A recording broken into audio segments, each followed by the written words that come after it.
हमारे YouTube channel पे एक बार फिर से आपका स्वागत है और हार्दिक अभिनंदन है। दोस्तों, आज मैं फिर एक नई वीडियो लेकर उपस्थित हुआ हूँ। और दोस्तों, आज की जो हमारी वीडियो है वह वीडियो है कि वह कौन था जो अपनी माता के गर्भ में 12 वर्ष तक रहा।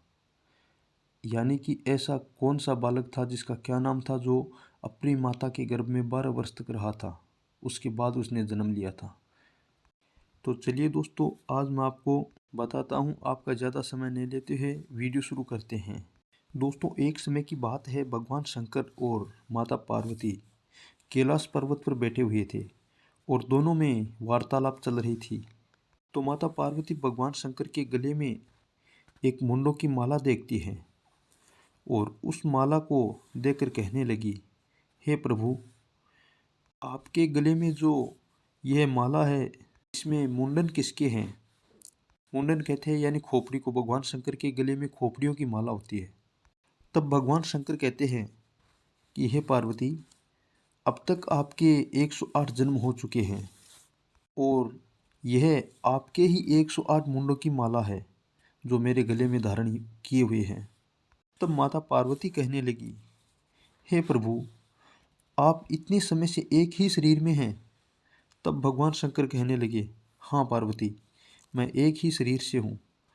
तो माता पार्वती कहती हैं भगवान शंकर से कि देखिए प्रभु, मुझे बार बार मृत्यु का सामना करना पड़ रहा है और आप एक ही शरीर से हैं, इसलिए आप मुझे अमर कथा सुनाइए ताकि मैं अमर हो जाऊं। तो भगवान शंकर माता पार्वती की बात मान लेते हैं और कहते हैं, ठीक है पार्वती, आज मैं आपको अमर कथा सुनाऊंगा, परंतु एक बात का ध्यान रहे कि इस अमर कथा को कोई और दूसरा प्राणी या पशु पक्षी जो भी हो कोई सुन ना पाए। अगर किसी भी प्राणी ने यह कथा सुन ली तो वह सृष्टि के नियमों को बदल देगा, विधि के विधान को बदल देगा, परिवर्तन कर देगा उसका। क्योंकि जो भी प्राणी उस कथा को सुनेगा वह अमर हो जाएगा। तो माता पार्वती कहती हैं कि हे प्रभु, आप ही को कोई ऐसा स्थान आप ढूंढ लीजिए जहाँ पर आप हमें अमर कथा सुना सके। तो भगवान शंकर माता पार्वती को लेकर अमरनाथ की गुफा में आ जाते हैं अमर कथा सुनाने के लिए। और अमरनाथ की गुफा में आकर भगवान शंकर अपना शंखनादन करते हैं, यानी शंख बजाते हैं। भगवान शंकर इतने जोर से शंख बजाते हैं जिसे वहाँ पे आसपास जो भी पशु पक्षी प्राणी जो भी थे वह भाग जाते हैं। और उसके बाद भगवान शंकर पार्वती जी से कहने लगे, पार्वती सुनो, मैं तुम्हें अमर कथा सुनाता हूँ। तो भगवान शंकर जब पार्वती जी को अमर कथा सुनाने लगे तो देखिए भक्तों, भगवान की लीला को कोई टाल नहीं सकता। जो सृष्टि का नियम है उसे कोई नहीं बदल सकता। तो माता पार्वती को भगवान शंकर कथा सुनाने लगे। तो माता पार्वती अमर कथा सुनते सुनते सो गई थी, नींद आ जाती है। भगवान शंकर पार्वती जी को कथा सुना रहे हैं और माता पार्वती सो रही है। अगर माता पार्वती उस कथा को सुन लेती तो अवश्य ही अमर हो जाती, परंतु माता पार्वती को नींद आ जाती है। और एक विचित्र घटना और घट जाती है। जहाँ भगवान शंकर है वो कथा सुना रहे थे माता पार्वती को, वहाँ पे एक पेड़ होता है और उस पेड़ में एक खोखला स्थान होता है। उस खोखले वृक्ष में एक तोते का खराब अंडा यानी तोता वहाँ पे रखा हुआ होता है। यानी उस समय उस अंडे के अंदर कोई जीव नहीं था। और जब भगवान शंकर अमर कथा सुनाने लगे तब उस अंडे में जीव पड़ गया।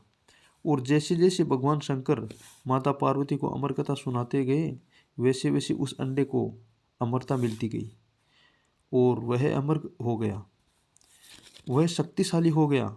और माता पार्वती को नींद आ गई और वह जो तोते का अंडा था वह हुंकारा भरने लगा, हुंकारा लगाने लग गया। इस तरीके से भगवान शंकर ने पूरी कथा, अमर कथा है वो सुना दी और उस तोते ने कथा पूरी सुन ली थी। जब कुछ समय बाद अमर कथा पूरी हुई तो माता पार्वती जागती हैं और भगवान शंकर से कहती है, प्रभु मुझे माफ़ करना। भगवान शंकर ने कहा, क्यों पार्वती? तब पार्वती कहने लगी, हे प्रभु, क्योंकि मुझे नींद आ गई थी। मैंने तो आपकी अमर कथा पूरी सुनी ही नहीं। तो भगवान शंकर बड़े क्रोधित हो गए और बोले, तो फिर यह अमर कथा किसने सुनी? मैं तो हुंकारा सुन रहा था।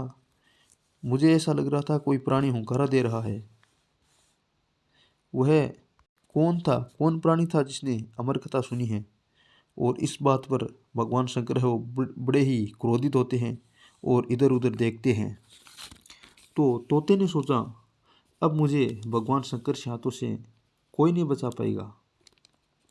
यह सोचकर तोता उस खोखले पेड़ से निकलकर भागता है। तो भगवान शंकर ने देखा कि यही है वो जिसने अमर कथा सुनी है।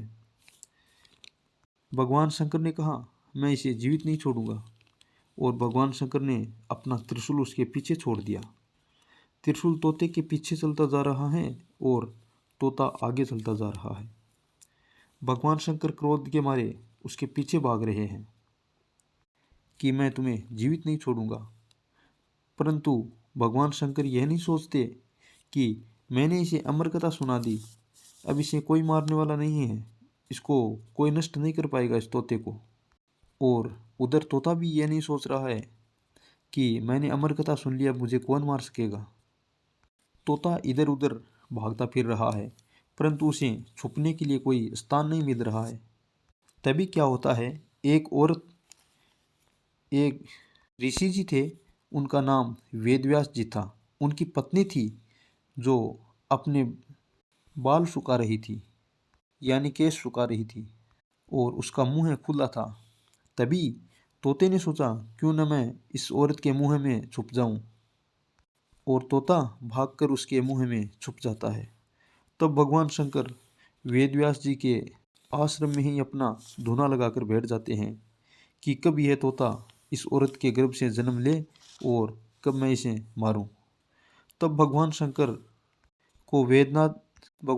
को वेदव्यास जी समझाते हैं और कई ऋषि समझाते हैं, पर भगवान शंकर नहीं मानते।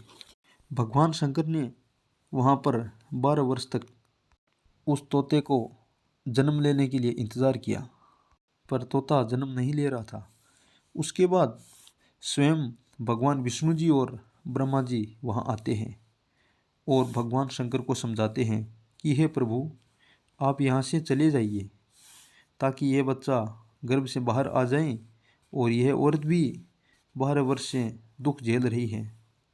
तब भगवान शंकर विष्णु जी और ब्रह्मा जी की बात मान लेते हैं और वहाँ से चले जाते हैं। और वेदव्यास जी की पत्नी के गर्भ से वह तोता बच्चे के रूप में जन्म लेता है, जिसका नाम सुखदेव जी पड़ता है। सुखदेव जी को अमर कथा आती थी। आपने सुना होगा कहीं पे कि राजा जो परीक्षित था, उसको भी सुखदेव जी ने अमर कथा सुनाई थी, परंतु राजा परीक्षित अमर कथा को पूरा नहीं याद रख पाया, इसलिए वह अमर नहीं हुए थे। तो श्रोताओं, सुखदेव जी ही एक ऐसे बालक थे जो अपनी माता के गर्भ में 12 वर्ष तक रहे थे। उसके बाद 12 वर्ष बाद उसने जन्म लिया था।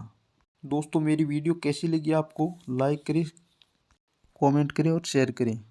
दोस्तों, ऐसी ऐसी वीडियो मैं आपको हर रोज़ सुनाऊंगा।